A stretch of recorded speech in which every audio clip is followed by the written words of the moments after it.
Welcome back to Portland Today, a penny pinchers segment on your Monday that focuses on the fact that we're turning into the fall season. I mean, fall is obviously officially here, and if you listen to the great Rodney Hill, rain arrives tomorrow, and by the looks of that 7-day forecast, there is no end in sight to the rainfall. So we'll see how that all plays out. But we want to talk about winterizing your home. So Stephen Mayer joins us from Better Business Bureau Northwest. Let's start with the inside of our home, and I'm thinking winter, I'm thinking furnace. What should we do to prepare our furnace for the winter months? Absolutely. You want to get that thing serviced now before the really cold weather hits, right? I mean, every year you have to do that? You want to do it once a year. Yeah, you really do. For safety reasons, if not anything else, but also utility costs. If it's not running correctly, it's going to cost you a lot more money over the length of the winter. So get that service now. We just had it done a few weeks ago, less than $200. Super easy. They come in, they clean it, they make sure everything's running properly, and then you just have that peace of mind for the rest of winter. What about insulating our heat ducts? Is that something you really need to do? Yeah, you're asking me off camera, do we really have to get down in the basement, wrap those things up? Well, the DOE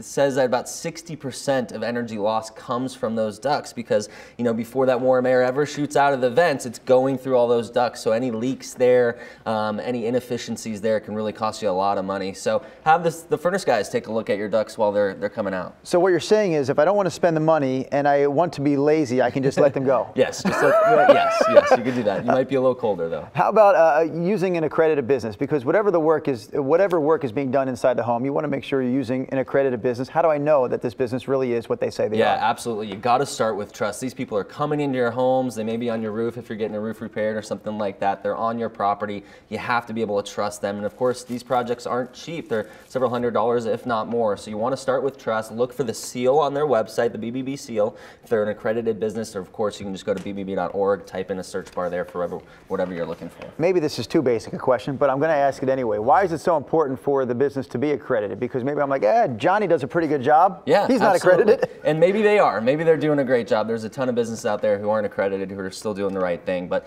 they are living up, our accredited businesses are living up to 13 higher standards of trust. So we review them, we vet them, we make sure they're doing the right things in the communities. You mentioned someone getting up on my roof, so maybe we should switch our focus to the outdoors. Yes. The furnace, let's say the furnace is now in good shape, but we're worried about gutters and things of this nature. What should we really be focusing on outside the home to get ready for winter? Get that ladder out now before the rain arrives. Check those gutters. Last thing you want is, because it's fall right now, the leaves are coming down, right? So those gutters could be clogged up. Big rainstorm comes and all of a sudden that water is pouring out over your gutters. It's getting into the soil right near your foundation, and that can cause some structural problems down the line. So clear those gutters now. I was going to ask you about that because some people go, oh, my gutters are clogged. Now the rain is pouring down the window, but it goes beyond just that in terms of possible damage. Yeah, you want to keep that rain away from your foundation, away from the soil surrounding that foundation, because that can cause a lot of shifting, some cracking, a lot of problems, and it'll cost a lot of money.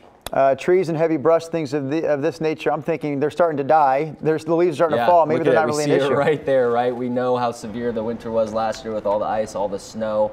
A little bit of ice on those branches can cause a lot of extra weight. If they're over power lines, they come crashing down. You've knocked out power, not to just your home, but possibly the whole neighborhood. You don't want to be that guy, right? Right. We show you those pictures so you don't become that guy. Right. You don't want KGW showing up at your door when there's a tree down on your house or anything like that. So make sure you trim back those trees now. He's not that guy. He's this guy. He's Stephen Mayer, Better Business Bureau, Pacific Northwest, and thank you again for joining us. Kathy and Rod standing by for more.